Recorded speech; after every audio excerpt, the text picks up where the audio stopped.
Though my Guru's undissembling speech prevented a large following during his years on earth, nevertheless, through an ever-growing number of sincere students of his teachings, his spirit lives on in the world today. Warriors like Alexander the Great seek sovereignty over the soil. Masters like Sri Yukteswar win a farther dominion in men's souls.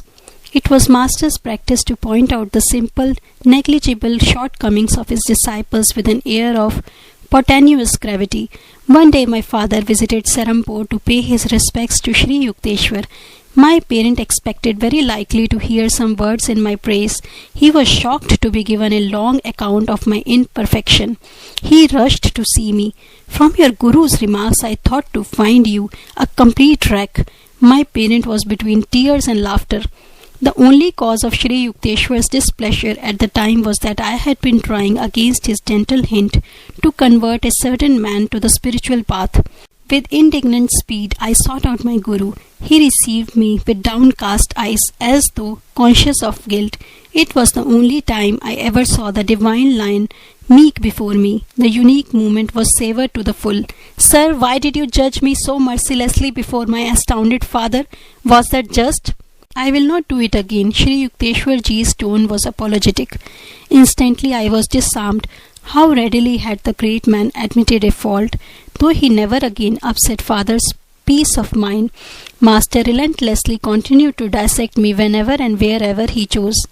New disciples often joined Sri Yukteswar in exhaustive criticism of others, wise like the Guru, models of flawless discrimination, but he who takes the offensive should not be defenseless. The carping students themselves fled precipitately from Master as soon as he publicly unloosed in their direction a few shafts from his analytical quiver. Tender inner weaknesses, revolting at mild touches of censure, are like diseased parts of the body, recoiling before even delicate handling. This was Sri Yukteswar's amused comment on the flighty ones. Many disciples have a preconceived image of a Guru by which they judge his words and actions. Such persons often complain that they did not understand Sri Yukteswar. Neither do you understand God, I retorted on one occasion. If a saint were clear to you, you would be one. Among the trillion mysteries breathing every second the inexplicable air, may one venture to ask that the fathomless nature of a master be instantly grasped? Students came and generally went. Those who craved an easy path, that of instant sympathy and comforting recognitions of one's merits, did not find it at the Hermitage. Master offered his disciples shelter and shepherding for the eons, but many students miserly demanded ego balm as well. They departed, preferring before any humility life's countless humiliations. Sri Yukteswar's blazing rays, the open penetrating sunshine of his wisdom, were too powerful for their spiritual sickness. They sought out some lesser teacher who, shading them with flattery, permitted the fitful sleep of ignorance. During my early months with Master, I experienced a sensitive fear of his reprimands. I soon saw that his verbal vivisections were performed only on persons who, like myself, had asked him to discipline them. If any writhing student made a protest, Sri Yukteswar, unoffended, would fall into silence. His words were never wrathful but impersonal with wisdom. Master's rebukes were not aimed at casual visitors. He seldom remarked on their defects, even if conspicuous. But towards students who sought his counsel, Sri Yukteswar felt a serious responsibility. Brave indeed is the Guru who undertakes to transform the crude ore of ego-permeated humanity. A saint's courage is rooted in his compassion for Maya-bewildered people, the stumbling eyeless of the world. After I had abandoned underlying resentment, I found a marked decrease in my chastisement. In a very subtle way, Master melted into comparative clemency. In time, I demolished every wall of rationalization and subconscious reservation behind which the human personality generally shields itself. The reward was in effortless harmony with my Guru. I discovered him then to be trusting, considerate, and silently loving.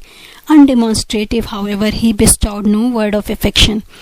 My own temperament is principally devotional. It was disconcerting at first to find that my Guru, saturated with Gyan, but in seemingly dry of Bhakti, expressed himself chiefly in terms of cold spiritual mathematics. But as I attuned myself to his nature, I discovered no diminution but rather an increase in my devotional approach to God. A self-realized master is fully able to guide his various disciples along the natural lines of their essential bias. My relationship with Sri Yukteswar was somewhat inarticulate, yet possessed a hidden eloquence. Often I found his silent signature on my thoughts, rendering speech inutile. Quietly sitting beside him, I would feel his bounty pouring peacefully over my being. Master's impartial justice was notably demonstrated during the summer vacation of my first college year. I had been looking forward to uninterrupted months in Serampore with my guru.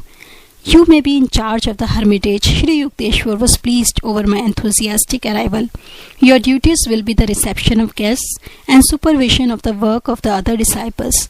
Kumar, a young villager from East Bengal, was accepted a fortnight later for ashram training. Remarkably intelligent, he quickly won Master's affection. For some unfathomable reason, Sri Yukteswar adopted an uncritical attitude toward the new resident. Mukund, let Kumar assume your duties. Employ your own time in sweeping and cooking. Master issued these instructions after the new boy had been with us for a month.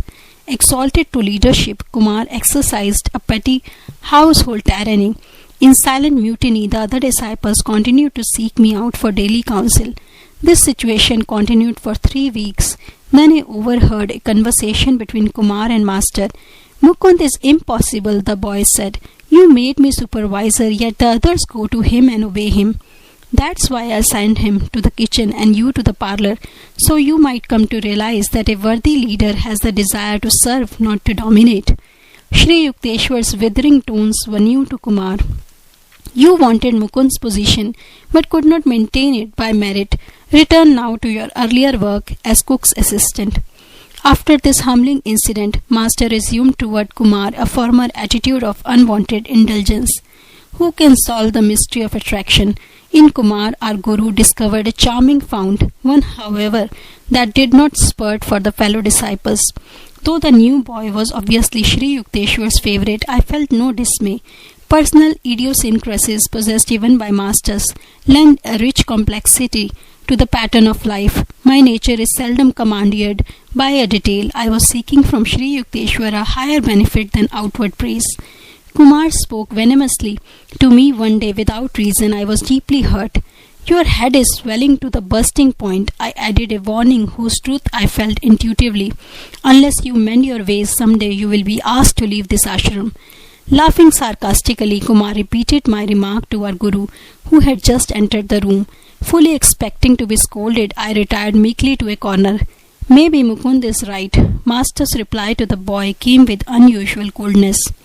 A year later, Kumar set out for a visit to his childhood home.